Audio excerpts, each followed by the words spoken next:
shows lean left, some lean right, but we lean local and business. This is North Georgia Business Radio X with Phil Bonelli. For the next hour, we will celebrate the businesses in our area and the people that run them. Find us on Facebook at North Georgia Business Radio X and online at northgeorgiabusinessradiox.com. Now, here's Phil Bonelli. There are many things in this great country of ours which impact your ability to run your business. One of those, which we often take for granted, but we shouldn't, is our legal system and the stability of that. Here on the show today, I'm lucky to have Gainesville City Chief of Police, Mr. Jay Parrish. Jay, how are you? I'm good. How about you, Phil? I am great. Jay, I'm happy to have you on the show for many reasons, with lots of great information. Plus, you've got to be just about the most fun police chief that there is on the planet. I think, thanks for that. I think sometimes people call it immature or lack of focus, but fun. I take fun. Yeah. We'll assign that one. Anytime somebody calls me out in a meeting again, I'm just being fun. Well, and you need that. Life's too short to be serious all the time, right? There's time to be serious, but right. It's not at a funeral. There you go. So how do you balance that? Just diving right in. I mean, your work... You know, there might be sometimes we'll say in business, you know, if something goes wrong, well, nobody's going to die. Well, there are things at your work where things could go wrong and people could die. I mean, it's just a much more serious thing. Right. I think law enforcement and military are the two where death is a possible outcome, right? Possible outcome. So that's definitely in our minds a lot of time. And I think the gap that we see between us and the community is a lot of times officers are thinking that, hey, I'm in the crosshairs, when right. the citizens just not thinking that at all, and Right. there's where we have this kind of communication gap. But yeah, it's we're going back to being fun. Let's talk about fun for a minute. Not because I think it's important to be able to be lighthearted because that burden is there. That's right. That's what I was going to get to. That if we can't have fun with it, if we can't monopolize on the good pieces of what we do, then it does just become this gray, doomy, and a lot of times I think what we've seen over the decades is law enforcement turned into this cynicism funnel, and it's still there, and we have to protect against it. But that because of the things the cop sees, and I know we're going to get to some of this later in the show, but statistically speaking, an average adult will see 3 to 5 traumatic events in their lifetime. Just 3 to 5. All right. Most police officers in an agency my size or the Hall County Sheriff's Department, our local law enforcement, not even looking at our major cities, just locally, they're probably going to see about 20 to 30 a year. Whew. Multiply that times a 20 to 30 year career, the traumatic stuff. I'm talking, you know, anything from horrible deaths to just having to hold a child that has just been assaulted. To having to forcefully remove a child from its parent because the parent can't take care of them. Those kind of burdens takes a toll. So let's have fun while we can. Let's smile. That's right. Let's release that in an appropriate way, not how it was done for so many years. And we're emotional creatures, and it's important that we feel the negative emotions. I mean, we can get, I think, into this place where we want to protect ourselves from feeling the bad, such to the extent we kind of get where we can't feel anything. That's right. And I think there's so many books out there that have been written by different, both PhDs and people in the career of law enforcement, where they talked about getting inside that tomb and just barricading themselves in. And it kind of became my mission, supported by my wife. Then I got the right staff on board, that we really just said, hey, we're going to attack this thing so that people, you know, aren't these law enforcement, which is such a noble career. Yes. And I think this goes, we're on a business show right now, and it goes to any work. If you're not having fun doing what you're doing, go do something else. Mm-hmm. Life is too short, and it was not designed not to have fun. Does that mean that there are days that I don't want to be at work? There are days that I don't want to be at work. Are there issues I don't want to deal with? Absolutely. But if I had to rate, then 90 to 95% of the time, I truly enjoy my job. There is worth in my job. It gives me a sense of self-worth. But more than anything, I have fun doing it. Amen. I'm very extroverted, And I like coming in and just being with the community or being with the officers. Yeah. That's how I get fueled up, is by engaging people just like we're doing right now. Amen. If you're just joining us here on North Georgia Business Radio X, I'm your host, Phil Benelli, here with Gainesville Chief of Police, Jay Parrish. And we're diving right in. So let me ask you this. So you have intentionally done things to help foster a positive attitude and having fun. What do you tell an officer, maybe somebody kind of starting out, and they have just witnessed some traumatic event or a string of them, and they're in a tough place? Right. So going backwards, and as recently as 10 years ago, but we'll say 2010 and previously, before that, all the way back into the 60s and 70s, what did we tell them? Hey, toughen up. Right. You wanted the job, be tough. Mm-hmm. Be a man. Yeah, be a man. This is a man's world, all that kind of stuff. And what we saw was extreme rates of divorce, very high rates of divorce, suicide, as I said before, cynicism. It was, and that got carried out on the community, right? Where, Phil, you have to call a cop because something happened to your business or your car, and they come there and they have zero emotion. They're just, as one famous show, the facts and just the facts. Well, it's not about just the facts. A lot of times it's about the emotion. What we started to see around, I would just say 2010, and there's nothing to pinpoint that time, was how important mental health was in addressing this. So recently, what we've seen spring up all over the nation, and even in our own ranks, in our own police department, are destigmatizing mental health. I recently spoke to an officer, a retired officer, that didn't want to go get help from a psychiatrist or a psychologist, that they didn't want to get help because they're like, the stigma's still there. Right. I could never be a cop again. And I was like, no, you got to get the help. So we really tack that. We have peer support groups. So we have about 6 or 7 specially trained officers that kind of understand how to, if that new officer or any officer just goes through a traumatic event, something as traumatic as being involved in a shooting or just seeing a bad car wreck where somebody was injured, somebody died. A lot of times it has to do with children and tragedies that happen to children. We have a very structured, written plan, and it's worked in AA for decades, right? How do they get through those hard times? With a peer that's been there. So all these peer people have had those traumatic events. Oh, wow. They've been trained, they've been, quote unquote healed. And that's the first people to respond. That's cool. And then we have a very robust system after that of if they need professional services, we get them professional services through our EAP. We're working on some other projects right now to where we can have some collaboration with some other local counselors that are offering their services for long-term and even going into kind of family counseling for police officers. The main thing is we have to treat those traumatic events like a traumatic injury. What would we do if the officer fell down the steps, broke his femur, and his femur sticking out his leg, right? Nobody laughs at him. There's no stigma, I can't go to the ER. No, we immediately jump on, do first aid, get them to treatment, and then we work through long-term treatment. We have to do our visual injuries and our mental injuries the same way.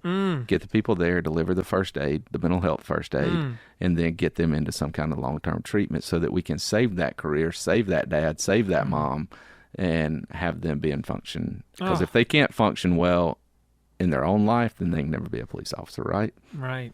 How wise, too. I love that. The intentionality to help overcome the stigma that the first to respond are peers. Right. Like, hey, I'm a cop too. I've been through it. And that's the only thing that's going to work, because they don't want to see the chief necessarily. Who would want to see right? the Chief Parrish? When they're going through that event, they think, hey, the chief may judge me because I'm crying right now.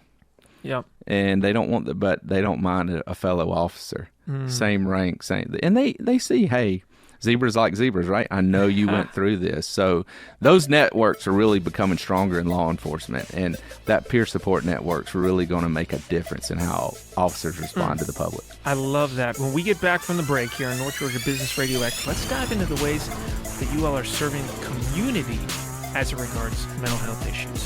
Sounds great.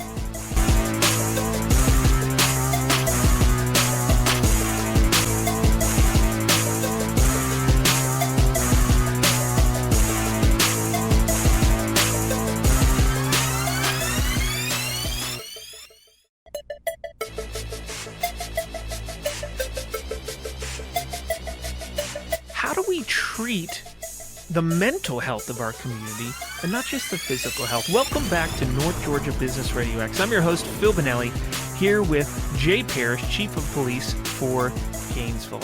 And if you're just joining us, go back and listen. Some really great info in the first segment. But we were just talking about how much intentionality you and your staff have put, Jay, into mental health for your officers. And I was so inspired.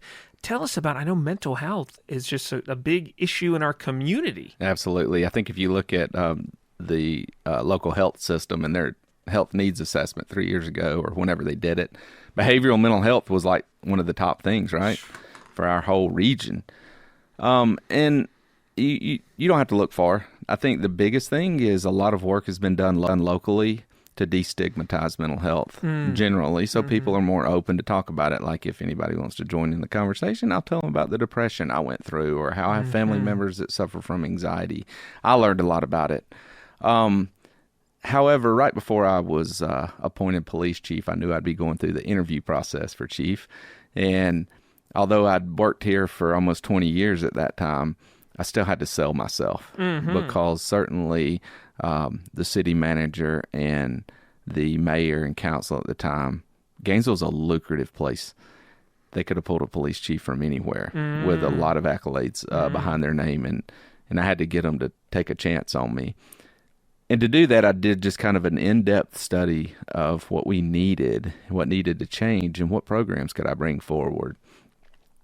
At that time, it was late 2018, so we're only a few years out of Ferguson and what happened in Ferguson. And if you'll kind of remember the whole 2014 to 16, it was even before George Floyd's murder, there was a lot of unrest, a lot of police versus or the black community narrative out there from different streams. And here locally, we were trying to bridge those gaps. The Newtown Florist Club was working feverishly. Reverend Johnson was calling me, and we're trying to work out these conversations, these community conversations. But as I looked at a lot of those national incidents, what happened in Dallas, 5 officers shot. We saw it happen in New Orleans. What was going on? And I saw that, hey, not specifically and all that, but there was just a lot of undiagnosed, untreated mental illness walking around our communities, in any community. If that were the flu, people would be scared to death. But I was like, okay, how can we address this? And there wasn't a lot of it going on at the time. I found 2 places in Georgia. I think Dallas, Fort Worth was another area. But we were asking police officers to do so much. Oh, yeah. They needed to be a traffic engineer, a counselor during a domestic. We needed them to be a structural engineer during a car wreck. We were just asking them to do a lot. And to move on completely from whatever debacle they just were in to the next situation. To the next thing, right? What hat do I wear at the next one? And I told a group one day, I was like, you know what? If we had mental health clinicians in the car and y'all could see what our team's seeing, you could see how to address it. And somebody came up to me and said, hey, I think we can make that happen if you're being for real. So I did a lot of research on it, and I kind of put that out there very early on in my interview process. And when I was appointed chief, told them, hey, we're going to focus on addressing the mental health needs of our community, because the model before then was if you were somewhat stable, not from poverty, and not everybody, but certainly if you had family structure and family resources, which was a limited percent, you had a mental health episode, they got you help. The vast majority, Families had given up on them. They didn't know how to do it. They didn't know how to treat them. The person had given up on themselves. And the solution for the government, and at least for law enforcement, was handcuffs and jail. And so our jails and prison are and have become the largest mental health treatment facilities that we have, right? And I was like, we cannot criminalize mental health. And I thought of my own family members that suffered from different mental health issues. And I thought, wow, what if they went into an episode and were criminalized for what they did? And when you get into the criminal justice system, it's not always easy to get out. And so I said, we got to decriminalize this somehow and address the need. That doesn't mean that you don't go to jail. Right. But certainly sometimes jail's the landing spot to start the launch to the next. You know, we rescue people from the jail that are ready to work on their issues, ready to take their medication, because vast majority of mental health can be treated, can be maintained to where they're just normal functioning society. But without that medication, without that treatment, without that counseling, and without that support network. So fast forward, we worked with the North Georgia Community Foundation, United Way of Hall County, and the North Georgia Health System. And through a huge collaborative effort, I have to give Tracy Vardaman a lot of credit. She's retired now, for helping push this along. Certainly, I'd be remiss if I didn't talk about the hard work Jessica Dudley at the United Way. She had just come on staff and was kind of drinking this out of a fire hose and helped me write the grant. I probably said that wrong. She wrote the grant, put my name on it, right? And we were able to start a pilot program. I give my boss, Brian Lackey, a lot of credit for hearing me out. Like, how many bosses are like, hey, here's a novel idea. It hasn't really been done anywhere, and it's going to really flip the model, and I'm going to use funds to do it. But he bought in immediately. And in May, well, actually back up, in March of 2020, we brought on a part-time staff member as a mental health clinician, Anjana Freeman. Remember, March of 2020. And so her first week's our first week of shutting down for COVID. And we began our program of having a co-responder in the field. Athens was doing it at the time. Maybe Savannah, I think that was the other one, was Savannah. Now there's plenty of them around the state, and they're done in all different kinds of collaboration, whether they're internal partnerships with their health system, with other community service. There's been a lot of work last year, not this recent 23 session, but in 22, Governor Kemp and the General Assembly did just wonders of work in the mental health field and making that access more open to others. But our program, we are up to our third clinician. We have 3 in-house clinicians. Wow. And they do a variety of work. They respond to crisis in the field where arrest may not be the best option, but getting to a mental health facility like Avita or the North Georgia Health System or somewhere like that is the best option.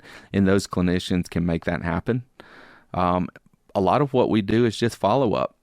When we find out, Anjana, who is the manager over the unit and the first lady I hired for it, she's been in the profession for over 25 years. And what she'll tell you is a lot of people, it's just a resource deficiency, right? So if you don't know where your next food's coming from, your next shelter, you don't have shelter, you're at the bottom of Maslow's triangle, that whole fight or flight, high cortisol levels, what that leads to, right? Jay and Phil don't have to worry about that most of the time. Right. They're always worried. And what she'll tell you, it's a resource deficiency. And our community is so resource rich, but coordination poor. What our program's really done is coordinate all those different efforts so that if you need to go to Good News clinics and go by the food bank and then get to a shelter, we're making sure all that happens and all 3 of those groups talk to each other and that the client's getting the best care they can get to hopefully exit that poverty cycle. Oh, I love it. Whew. So much we could talk about there. And, you know, we think when we see folks who have done crimes or have issues or are homeless, you know, we're quick sometimes to think, well, it's because they're on drugs or this or that. But when you're at that bottom of that and you're always anxious, you kind of need a way to cope sometimes, I think, too. More when we come back from the break on North Georgia Business Radio X.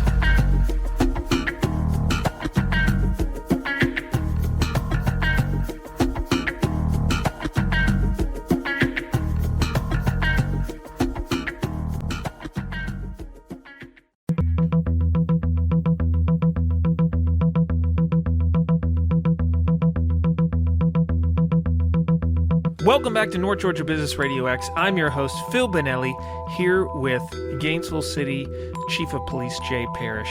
And we were talking about mental health, both with your employees, the officers, as well as in the community. And you were getting ready to tell us a story about kind of connecting all the dots of needs. Let's hear about that, Jay. Right. So in the last segment, we kind of ended before the break on if you're at the bottom of Maslow's triangle, and emotionally, what's that like, and tying it back to the first segment, and the officer, they're just seeing it, and they've seen it for the 1,000th time. But to put it real, I didn't have to worry about stuff like that. I was blessed. I always had food, always had shelter, always had a loving family, always had people that cared about me. Everybody's not that way. And to put it in reality of what can happen, let's just say you have a single mom. She's on benefits because she can't afford to support her children through what may be no fault of her own. Sure. Could have been a very successful marriage, family, but drugs crept in, alcoholism, whatever it is. There's a million reasons somebody could end up in that situation. Now they're living in government-assisted housing. Well, in many housing programs, a simple arrest where we live, you're innocent until proven guilty. Some of these housing stipend contracts and HUD situations, if you get arrested, it's an immediate eviction. Wow. So now she has a live-in boyfriend that may be selling drugs, doing something illegal, has a warrant for his or her arrest, and the police show up. For us, we're just serving a warrant. We're just making a drug arrest. For her, it's taking away the shelter. It's taking away programs. It's taking away possibly the kids. And so it becomes a fight or flight for her only resemblance of life, right? If boyfriend goes to jail. And so it becomes a physical fight. Having to kind of see things at the big picture is what really makes a difference. And that's where our program can step in and at least try to connect those resources. We don't provide any services, so to speak, but we have a huge book within our mental health clinician program of resources around Northeast Georgia and especially Hall County. And we start bridging those people together, whether it be a nonprofit, a church, our health system, whatever it is. We bring them together so that that person can get the services they need. And they got to want it. That's the bottom line, is they got to want it. You know, we see a huge populace of homeless, and, you know, it's all riddled with mental health, behavioral health. When I say behavioral health, that's addiction. And until somebody wants to make a difference, they can't make a difference. But once they want it, I think Gainesville's one of the most blessed places to have services to get you the help you need. If you're just joining us here on North Georgia Business Radio X, a little different episode today. Speaking with Chief Jay Parrish, Gainesville City Chief of Police, about a slew of issues, and a lot of that around mental health and dealing with that. And I tell you what, there's so many things that can be utilized by our business owners and business leaders from this. I want to go back to, if we're going to have time, to the mental health piece, but I want to go back 2 segments to something you said that I think is key for business, and that's communication. And you mentioned when you were becoming the police chief, we were just a couple of years off of Ferguson, and then you mentioned George Floyd's murder. First of all, I thought it was interesting you used the word murder, which I think is appropriate, but that's something there was probably some pushback from the police community on using that word initially. Right. You know, I think there's transference of all those different incidents, especially when there's a race element. When you watch the George Floyd murder, it's a murder. There's no other way about it. Right. That was a wolf in sheep's clothing. Things were a little different in Ferguson. If you read the grand jury report, there was a different thing happening, and in several of the others. But yes, I don't shy away from what happened to George Floyd, and I get the rage. I understand the rage. I can't say that I I'm a Caucasian. I don't know how people of minority races feel. I try to, but I don't know how they feel. I just communicate with them. I talk to them. I try to see things from their eyes. I try to see things from their perspective.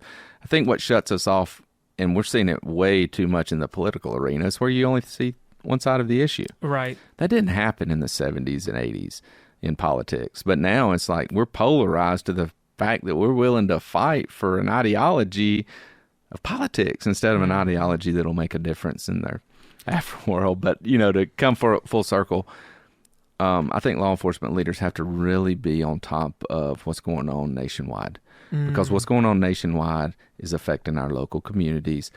George Floyd was one of the, we had some protests after Ferguson that were appropriate. We didn't have any violence. Floyd, we had some violence.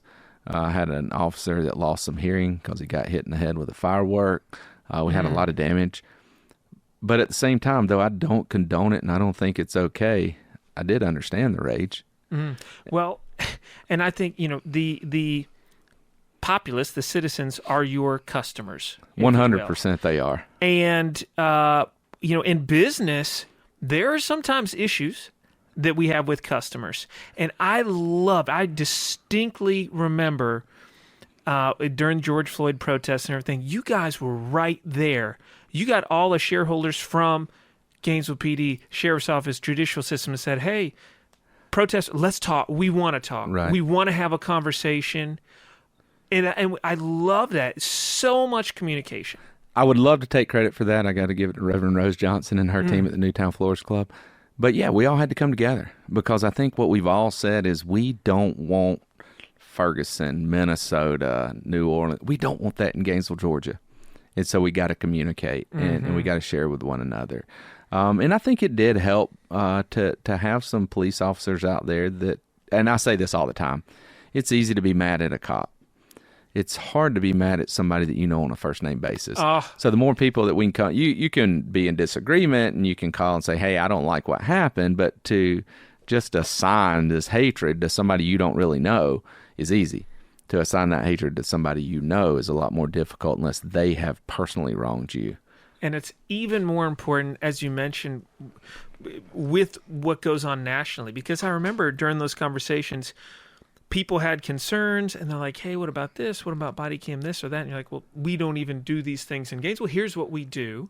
And in the banking industry, I work in banking, and with the recent collapse of Silicon Valley Bank and some others, we've had to discuss with clients, look, this is not us. Your money's safe here. Yeah, it's so different. We have to be cognizant of what's giving our clients concerns at a national level and communicate. Well, I think that's one thing we had spoke briefly to jump ahead about before we started recording, things that have changed in my 23-year career. One of them is just this open access of information. The amount of information that my 18-year-old son gets in a year is more than his grandfather and great-grandfather got in a lifetime, right? And so this transference in both law enforcement and government, but more importantly in business, the banking example you gave is a great one. We see something happen and the information's in the palm of our hand, literally, that we're worried it's going to happen locally, and we don't understand it's, what happens in one family is not what happens. Just because I have a wife and two sons and the next door neighbors have a wife and two sons and we live next to each other don't mean when we run our houses the same. Doesn't mean, and I think we got to get to understand that both in business and in government. It's important to know what's going on somewhere else, but it's more important as a citizen to know what's not going on in your community and how it's addressed. Well, and they can't unless you tell them. And when customers are mad, a natural reaction is to go and hide and avoid it. And the louder the voices are, the more important it is to just get out there and admit wrongs and communicate. More when we come back with Chief Jay Parrish on North Georgia Business Radio X.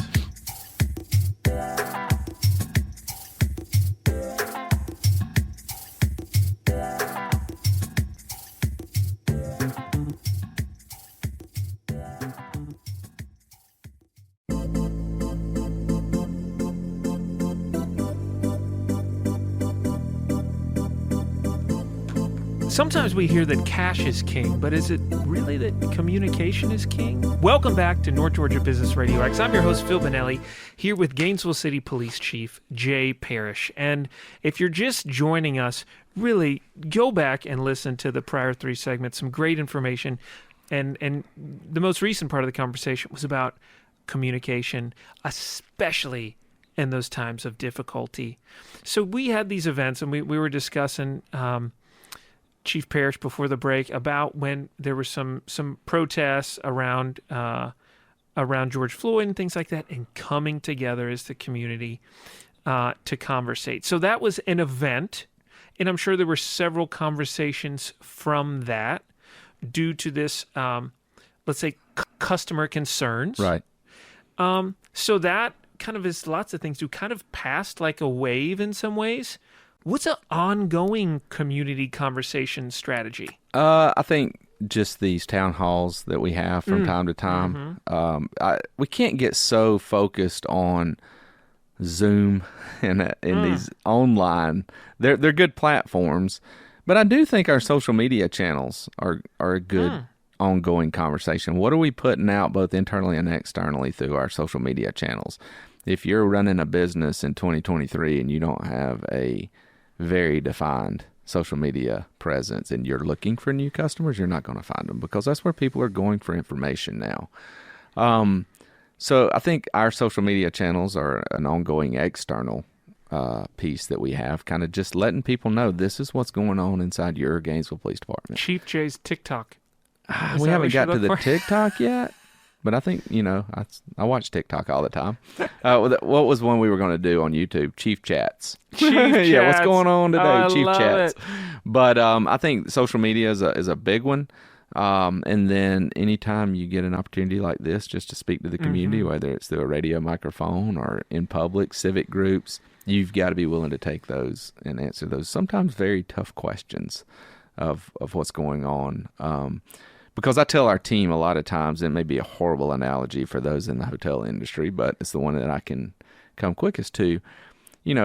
For government, a lot of times law enforcement is the front desk clerk, right? So if you and your family go on a trip, or you're going on a business trip, and you get to the hotel and your room's not ready, your reservation is wrong, something doesn't go right, who do you complain to?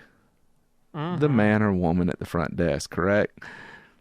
When that person had very little to do with what went wrong, but they get the brunt of your frustration. Right. I believe a lot of times that's what's going on when people are upset with law enforcement. They're just mad at the government. Sure. Or anything else. And you're the first person that they can go off on. And that's where communication and listening skills and all those things become so important. And as I'd said in the last segment, get on a first name basis. Yep. Start having that conversation, finding out what you can do. And that, when we hear this huge thing in law enforcement, de-escalation. De-escalation is not a verb, it's an outcome, right?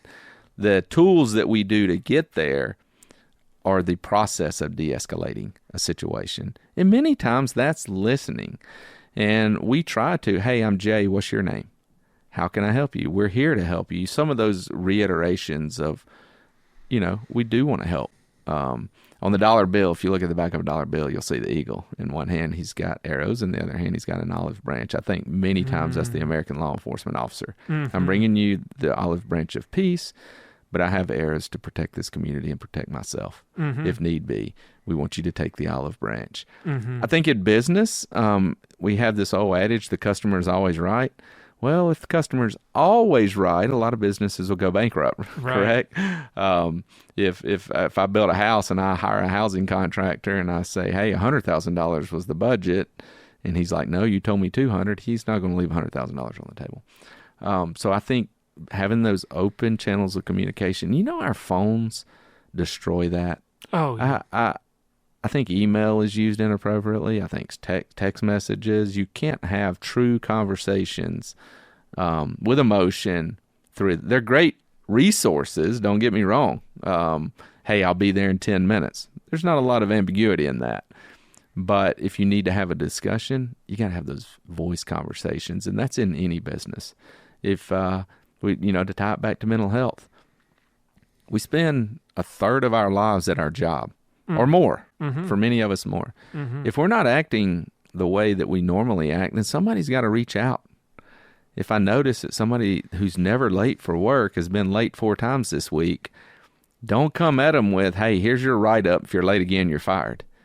What's going on? A little out of character. I'm an ear to listen. Is it okay with you? Are you feeling okay? Because if you tell me, things don't always have to be disciplinary. You've never been late, and all of a sudden you're late. You never just blown up on me, and now you're yelling at me. What's going on in your personal life that's affecting you here at work? And it takes a lot of maturity to do that. Correct. Thank you for being with us on North Georgia Business Radio X. I'm your host, Phil Benelli, here with Gainesville City Chief of Police, Jay Parrish. As we go into the final segment, Jay, one thing I want to talk about, everyone who runs a business we have on the show is having a hard time finding employees, finding the right employees. And they are not posting for jobs where people get shot at and yelled at so much. So I think learning the tools of the extreme work environment you're hiring for can be very helpful. So how do you get people, especially I know after the George Floyd protests, it was like there was way less people were getting out of law enforcement. How do you get people on your team? It's very difficult. It's probably internally the most difficult thing that I face, because we lost a lot of people to private industry. Just like the healthcare industry after the pandemic, to law enforcement after some of the national events like Floyd and those type of events. It was like, where did the workers go? And we had veteran officers that hadn't reached retirement age, hadn't been vested. They were leaving the profession and just said, I'm going to do something else. It's not worth it. But here's the reality. Usually your work is your calling. And we got several of those officers back. They went out and tried the private thing. But for most cops, it's just a calling. God put it in their DNA. And for that purpose, they wanted to come back. Is it difficult? Is it easy to get employees? No, I'm facing the same thing. This generation will go down the street for less than $1 to another employer. But at the same time, you don't want to leave. You've got to build an organization that people want to be a part of. One of my captains actually said to me today, people don't go play college football necessarily for a coach. Sometimes they play for the university, right? The coach is just a part of that. That's kind of the environment we try to build, is the Gainesville PD brand. And whether it's Jay Parrish at the front of that organization or whoever, that our values are the same, our work ethic is the same, all that is in place. And that's what the men and women are there for. They're not there for me. They want to be part of something bigger. I think the United States Marine Corps has probably done the best job of that, right? So at the end of the day, we want these employees to know that if you come on our team, you're going to be part of something bigger than you are. And that's kind of what we try to sell our value system, which is the pillar: professionalism, integrity, loyalty, leadership, accountability, and respect. We believe that we're a pillar of the community. If you take us away, the community, part of it will be out of balance. I'd say so. And so I think that is the biggest thing, but it is so difficult right now to find employees. It's like, where did they go? And you I think you're so wise to sell the culture. Right. And that's what you got to have. And then to keep the good ones you get with the culture. I think it is a calling, a calling to serve. And so finding those folks with that calling and then attracting them, and with, everyone who's having success hiring, it is about that. Right. And I'll say this in our last minute, because I think there's some transference to the private business. We changed our model of recruiting and hiring last March of 22. And we do it like the military does. And what I mean by that, when we find somebody interested, we go after them. Used to, if you filled out something wrong on an application, we said, they don't pay attention to detail, and we didn't call you back. But you give a phone call that you're interested in being a police officer, you're getting a cop's calling you, we're begging you to do a ride-along, we're trying to immerse you in our culture. It's just like a military, Army, Marine, Air Force, Navy recruiter to that high school student that shows that they got interest. We go after them, and that's awesome. The new model. If you find an employee that's interested, go after them. Let them know you want them. All right, Business Radio X family, build the culture. If you see a good employee, go and get them and fight to keep them. And when you have issues, internally or externally, communicate. Chief Jay, thank you so much for being here with us on North Georgia Business Radio X. Thank you. You've been listening to North Georgia Business Radio X with Phil Bonelli. What local business do you know that should be highlighted on our program? Let us know. Just search North Georgia Business Radio X on Facebook or contact Bo at businessradiox.com. See you next time, and remember to support our local businesses.